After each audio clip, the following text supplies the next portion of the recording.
જય માતાજી, જય શ્રી કૃષ્ણ। લેટ નાઇટ થઈ ગયું છે। આ લેટ નાઇટનો વિડીયો છે આપણો। ફરીથી એક નંદી મહારાજ આવ્યા છે। એમને ગઈકાલે રાત્રે બસ દ્વારા એક્સિડન્ટ કરવામાં આવ્યું હતું અને એક્સિડન્ટ જ હતો પણ કોઈ મદદરૂપ નહોતું અને ત્યાંના સ્થાનિકોએ મદદ કરી છે। નંદીને પાછળના બંને ભાગમાં પ્રોબ્લેમ થઈ ગયેલો છે। પાછળના ભાગમાં એનાથી ઊભું નથી થવાતું। બહુ હેવી નંદી છે। એ નંદીને રેસ્ક્યુ કરીને લાયા છે આપણા વિજયભાઈ અને એમની સાથે આવેલા છે મિત્રો। વિજયભાઈ, શું કન્ડિશન હતી એની? એની કન્ડિશન એવી હતી કે એનો બાઇક આપણું શું બસવાળા ઠોકીને નાખી ગયેલા। એમાં શું પાછળનો ભાગ બહુ વાગ્યો હતો। હા, એટલે પછી એને ઊભું નહોતું થવાતું। શું કેવી મહેનત લાગી એમ કહો? મહેનત તો બહુ લાગી છે। મહેનત તો બહુ લાગે। બસ વાળો દિનેશભાઈ, હા એ અમે અલિન્દ્રાના છે। એ બસ વાળો રાતના 11 વાગે ઠોકીને જતો રહ્યો। હા પછી અમને રોડ ઉપરથી પાછો ત્યાં લાયા દવાખાનામાં। હા ત્યાંથી પાછા અમે અહીંયા લઈને આવ્યા। હા હા તમારા નંબર મળી ગયા એટલે બેન જોડે લઈને આવ્યા। એ નંદીની કન્ડિશન કઈ રીતની છે? એટલે એ પાછળનો ભાગમાં થાપામાં બહુ વાગેલું છે ને પાછળનો ભાગ એકદમ સાફ થઈ ગયો છે। એનું સમથિંગ 500 થી 600 કિલો વજન હશે એનું। કેવી રીતે મેનેજ કર્યું એને લાવવામાં? આપણી પાસે એમ્બ્યુલન્સ ને એવું છે નહીં, તો પ્રાઇવેટ સાધનમાં લાવવી પડે છે। તમે મેનેજ કઈ રીતે કર્યું? આ ગાડીમાં લઈને આવ્યા, ત્યાંથી ઘોડી ઉપર ચડાવીને 15-20 માણસ ભેગા કરીને પછી અહીંયાથી પછી લઈને આવ્યા। પહેલાં તો આટલો મોટો સાહસ કર્યો એ બદલ તમારો આભાર। Thank you so much. નહીં, આભાર તમારો કહેવાય કે તમે અહીંયા દવા કરો છો, તમારો આભાર તો કહેવાય। બરાબર। વિજયભાઈ, હું કહેશો ફરી? કેટલા ટાઈમ પછી આવ્યા?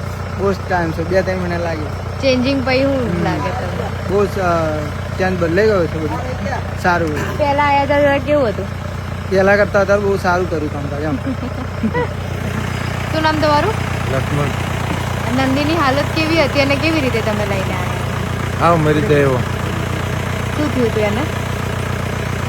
બસ વાળા ટક્કર પાડીને આવી ગયો। કેવું હતું નંદીનું? નંદીને એક્સિડન્ટ થયું હતું।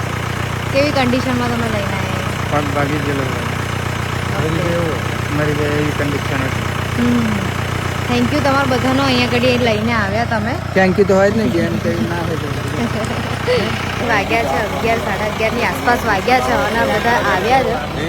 પહેલાં તો બધાનો હું આભાર વ્યક્ત કરું છું, અહીંયા આવ્યા છે। અને નંદીની હાલત પણ હું તમને બતાવી દઉં। નંદીને અત્યારે ઉતાર્યો છે। અત્યારે બહુ અઘરી કન્ડિશન છે કે આપણે ત્યાં પૂરણનું ને એનું કામ ચાલુ છે। ગાયો કેવી રીતે રાખવી, શું રાખવી, પણ હવે આની વ્યવસ્થા બી કરવી જ બહુ જરૂરી છે। નંદી જુઓ તમે, આ એટલું ખરાબ રીતે એને એક્સિડન્ટ થયેલો છે। આટલો મોટો નંદી એ લઈને આવ્યા છે પ્લસ એનો જુઓ આ ભાગ ઇન્જર્ડ થયેલો છે। આ વાગેલું છે અહીંયા, આ બધું જે છે એ બધું વાગેલું છે। આ ભાગમાં એને વાગેલું છે। અહીંયા અહીંયાથી આ બધું ઉતરી ગયેલું છે। એટલે બેઠો માર છે કે શું છે હવે ડૉક્ટર આવે ત્યારે ખબર પડે। પણ પગ એનું કામ નથી કરી રહ્યો, પાછળનો ભાગ એનો કામ નથી કરી રહ્યો, ખાલી આગળથી બેસી શકે છે। એને માટીમાં અત્યારે ઉતાર્યું છે। કન્ડિશન તમે જુઓ, ઘોડીમાં એને સવારે ઊભો કરશું।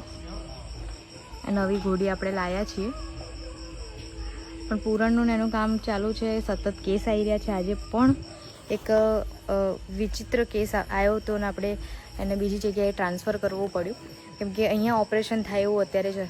બહુ અઘરું છે કે અહીંયા ઓપરેશનના કેસ આપણે લઈએ કારણ કે હવે કામ છે ને વહેલી તકે પૂરું કરવા એવું છે। અને પૂરણનું કામ એ સર્વોપરી, ત્યાં આગળ સ્પેસ જ નથી આપણી પાસે ગાયો રાખવા માટે।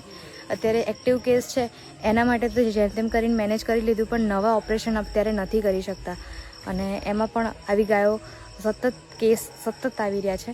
એટલે પોતાના ખર્ચે આપણે તમે બધા જે સહયોગ કરો છો એ સહયોગથી આપણે બીજી જગ્યાએ પણ ટ્રાન્સફર કરે છે। ભલે અહીંયાથી 60-70 કિલોમીટર દૂર મોકલવી પડે પણ આપણે મોકલીએ છીએ, એની વ્યવસ્થા કરાવીએ છીએ।